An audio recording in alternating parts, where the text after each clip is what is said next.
Welcome to the Insurance Brokers Podcast with your host, Sarah Myerscough. This business podcast is for ambitious brokers determined to grow their business. Our guests are highly experienced industry experts and innovators. This is the place to leverage their success, learn how to break through barriers to growth, and discover a community of support and ideas whilst growing your business. Good afternoon, David. Thank you very much for joining me again on the Insurance Brokers Podcast. It's really good to have you here. Good to be here. So today we are talking about the rising cost of doing business and how insurance plays a part in that. And I know you guys at the FSB have done quite an extensive survey around this. So do you want to introduce the survey, the sorts of things you were looking at? Yeah, of course. It's very interesting because we really got this underway at the start of the year. And at the end of the first quarter, we'd done a bit of work on the results. And they did show, as we all expected, that the hard market was having its impact on businesses and small businesses in particular. 3 out of 5 of the respondents said that their premium had risen. And over half of those people said it had risen by more than 10%. But we had some other interesting stuff as well. 30% of respondents made a point of saying that they couldn't understand their policy. 1 in 6 had to switch their cover because of availability or price, but they'd had to take a cover reduction. And then there are particular problems out there with certain classes of business and certain trades.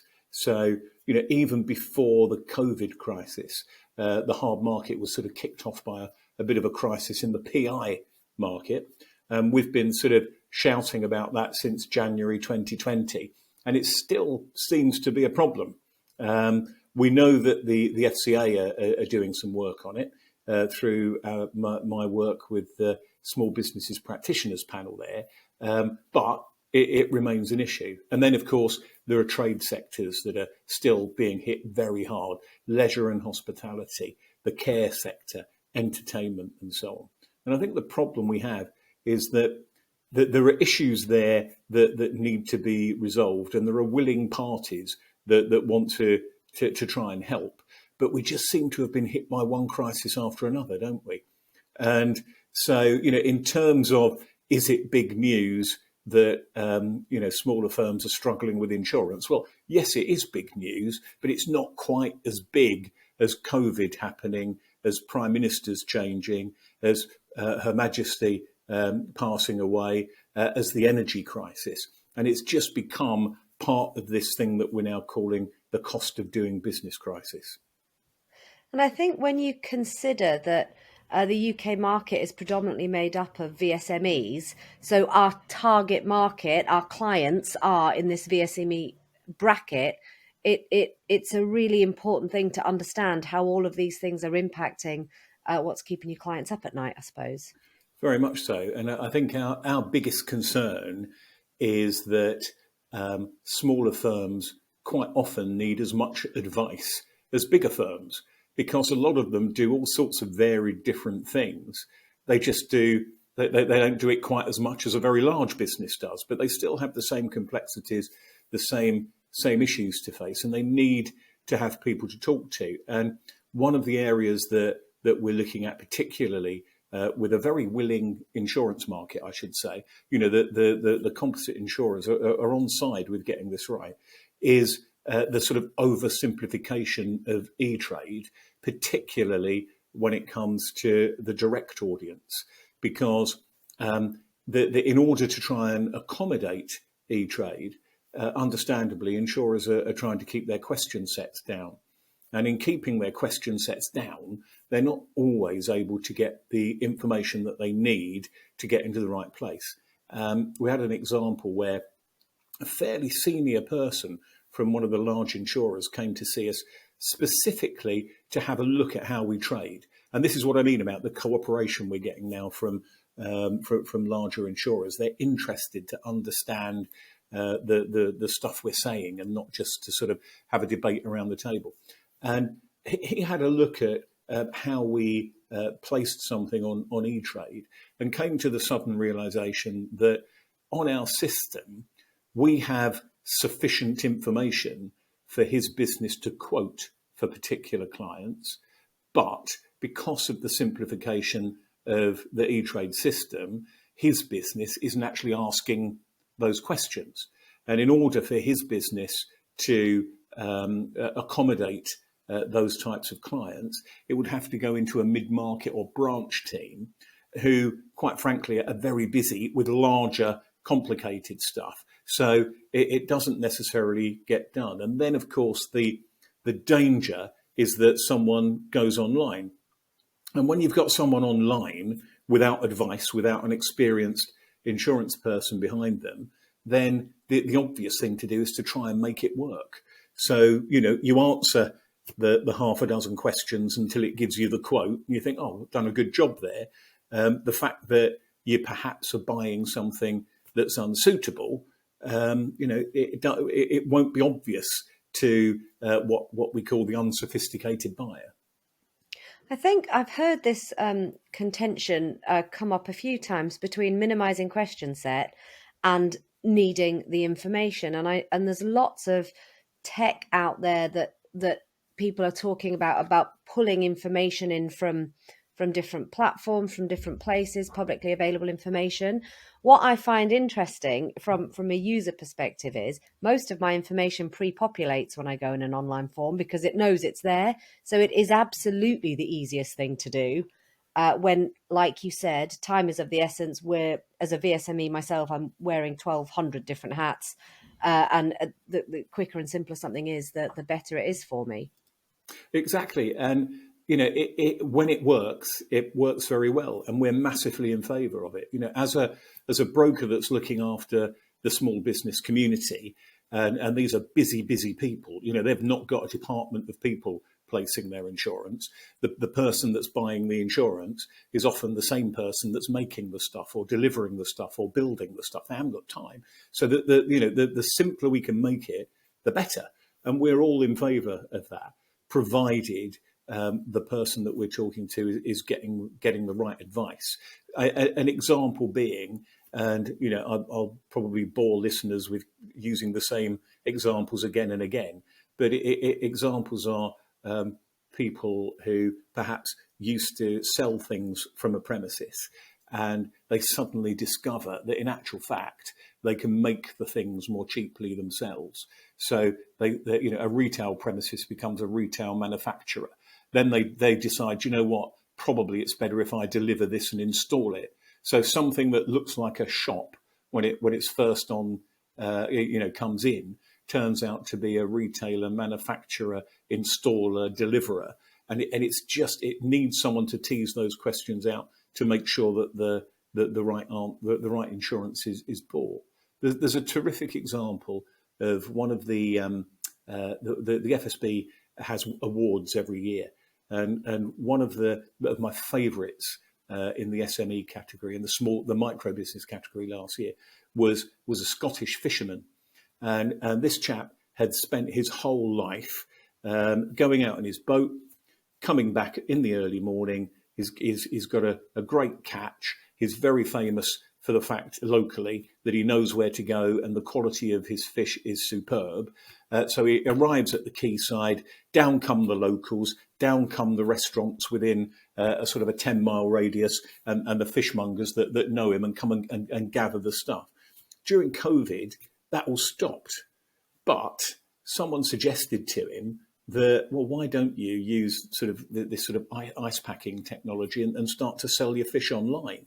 And his business has taken off. That sort of one of the oldest, most traditional businesses in the world is now using the internet to sell worldwide. But once you start looking at that sort of thing, you're then dealing with things like, well, do you actually have the cover to sell this product worldwide? If you do sell it worldwide and there's cover, what's the jurisdiction on your policy? If you sell a piece of fish to someone in California and they decide that the stomachache that they've got is food poisoning caused by your fish, are they going to sue you in an American court, and have you got cover for it? And we're looking at extremes here, but it's the extremes that cause the big claims. So this is where congratulations on a fabulous change in direction late in your career, but let's just make sure your insurance is right as well, so you don't get into any trouble and take away all of the great progress you've made. And I suppose the cost of doing business, and as you is impacted by, as you mentioned earlier, all of these big kind of hitting crises that are coming our way. And that is making people go elsewhere, look elsewhere, and they're looking for cheap and they're doing it online. And it's potentially causing a problem if the cover isn't right future down the line. It's a very difficult time for all businesses, and small businesses in particular, which quite often are self-funding, and they actually live off their own reserves. You can't, if you're a small firm, you can't go out and refinance with a private equity company. You've got to go and borrow from a relative or something. You're self-financing the very small firms, and it can be a real issue. Not just that the prices are going up, but it's things like sums insured being right. So, we all know at the moment that there's hyperinflation in the construction industry.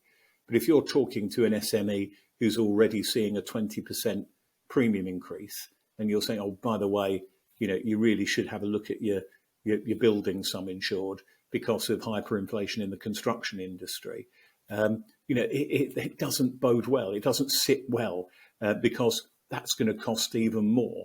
So, people are taking tough decisions based on the fact that there's only so much money in the pot that they can distribute across all of the costs. And the energy crisis coming up, I know the government are taking steps to support firms and small businesses in particular, but we're all sort of sitting here with fingers crossed and everything else crossed, hoping that doesn't really cause a massive issue in the next few months. So what are businesses doing? Because when we spoke last time, there's a lot of really good stuff happening, isn't there? Can you talk us through it? Yeah, I mean, the small businesses in particular are very pragmatic about the way they deal with things, because they have to be. The cause and effect of what you do in a small firm, as you know yourself, Sarah, is very, very quick, and you're very, very aware of the impact that everything that you do. And obviously the big step that people decide to take is to pass the cost on to their customers. I think there was someone had produced a report recently saying that a pizza could go up to 50 quid because of the cost to produce it. I know it was it was said half in fun, but sometimes you have to consider passing the cost on, because particularly in leisure hospitality, restaurants, pubs, their margins are so small. There isn't a huge amount to play with. Opting for less cover, with advice, are there ways that perhaps you might be able to take a higher excess to reduce the costs and so on, but also cutting other costs. In our survey, 24% of SMEs were cutting other costs in order to pay for insurance, because they recognise the value of it and how important it is. That's incredible. What recommendations have come out of the report that you guys have done? Well, I think that the FSB have made a few key recommendations. I think the main one is that they really would like to see more work done on the clarity of wordings. So, and I know there's always been a willingness in the insurance market to do this, and I'll say to my colleagues at the FSB, the reason it's difficult is because insurance being a legal contract, there's sort of 300 years of case law behind it. So insurers and anyone else in the industry wants to make sure that they're tackling, they're trying to be precise in a legal way, but it is really important that it's easier to understand. I think that we're possibly looking for earlier intervention when a market segment is failing, and then possibly clarity around that intervention. One of the things that when the FCA and government intervened on the COVID crisis, that was well received. but there were certain things that became confused. For example, with business interruption, there was a lot of controversy around whether grants and loans should be included in the calculation or not. So, picking up on that type of thing and perhaps getting involved earlier. We're encouraging the FCI to accelerate its study of professional indemnity requirements. One of the things that we're proposing is that perhaps it asks insurers to publish more information around claims so that we can see where PI insurance is a requirement, either regulatory or for whatever commercial reason, that there's some proportionality around the sort of limits that are asked for. We're also lobbying government to make sure that procurement departments look at this sensibly as well.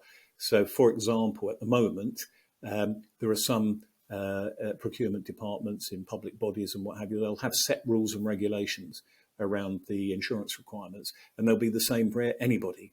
So, if you've got a single story library next to a fire station, and you've got someone coming that's going to build it, for example, they'll be asked to have the same insurance limits of indemnity as perhaps the one-man band that is going to come and clean the ground floor windows of the library.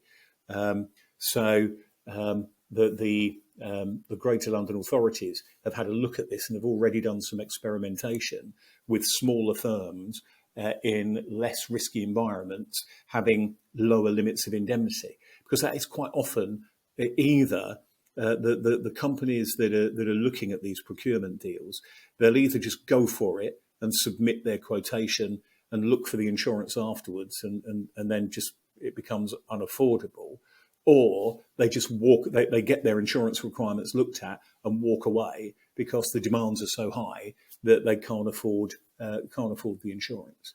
And I think the other thing really is just making sure that everyone that's involved in the conversation, whether it's government, FCA, insurers, small businesses, all work together to try and find the best solutions to the problems that are being highlighted by the survey.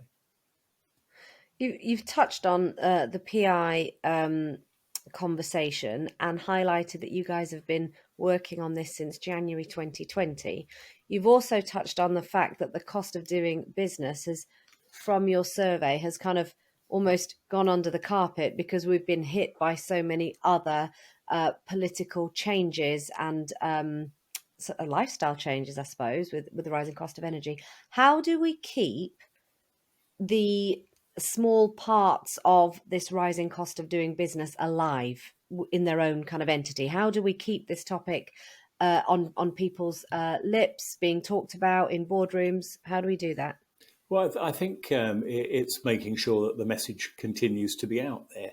There are lots of routes into the organisations that are involved. So BIBA is already, British Insurance Brokers Association is already having roundtable discussions with the Association of British Insurers. So how can we work together to overcome any of the issues that we're seeing? The FCA, of course, are closely looking at general insurance pricing and practices and so on. And we think that the FCA's participation in the discussion is very, very important. We would feel that they do need to make sure that they take stock of what other people in the industry are saying, so that the real crisis points are dealt with, and that we don't necessarily do the old sledgehammer or crack a nut and use a generic approach to tackle problems that could be dealt with perhaps at a lower level, at a smaller level, and so on. And I suppose within the FSB, for anybody listening, you can get advice and support on some of these crises that are happening, people to go to, signposting where you can get help from. Yes, absolutely. We but currently the FSB Insurance Service, we have on our website a whole series of helpful blogs and information pieces. Interestingly, the ones that get looked at most, they constantly surprise me. One is the blog we have around the Employers Liability Tracing Office, and the need to provide your PAYE number to insurers, and it sort of explains what that's all about and where to find it, and there's little diagrams and showing you where your number is. And the other one is around electrical certification. We try and do all these interesting blogs around big claims that have happened, and clients that do interesting things like mend tanks and climb up over nuclear power stations. But it's electrical certification and where to find your PAYE number that get the biggest hits. Excellent. If it's okay with you, I'll make sure that the link is in the show notes, so anybody having any questions about electrical certification or otherwise can have a look. And if there's anything you can send me, the reports from the FSB or recommendations, I can put those in the link for people that are interested. Will do. Yeah, I'll make sure you've got all of that information. Super. David, thank you very much for your time. It's been really interesting talking to you. And thank you for giving us the opportunity to keep the profile high on this subject, because it's by doing this type of thing and having these sorts of discussion that the word stays out there, and we eventually get to be able to do something about it. Absolutely. Anytime. Thank you very much. Thanks, Sarah. Thank you for listening to today's episode. If you have enjoyed what you have heard, have any questions or feedback, please leave us a review and we will be sure to get back to you. If you would like further information on how Boston Tullis Group can support your business, or if you would like to join us on an episode, please do not hesitate to contact us.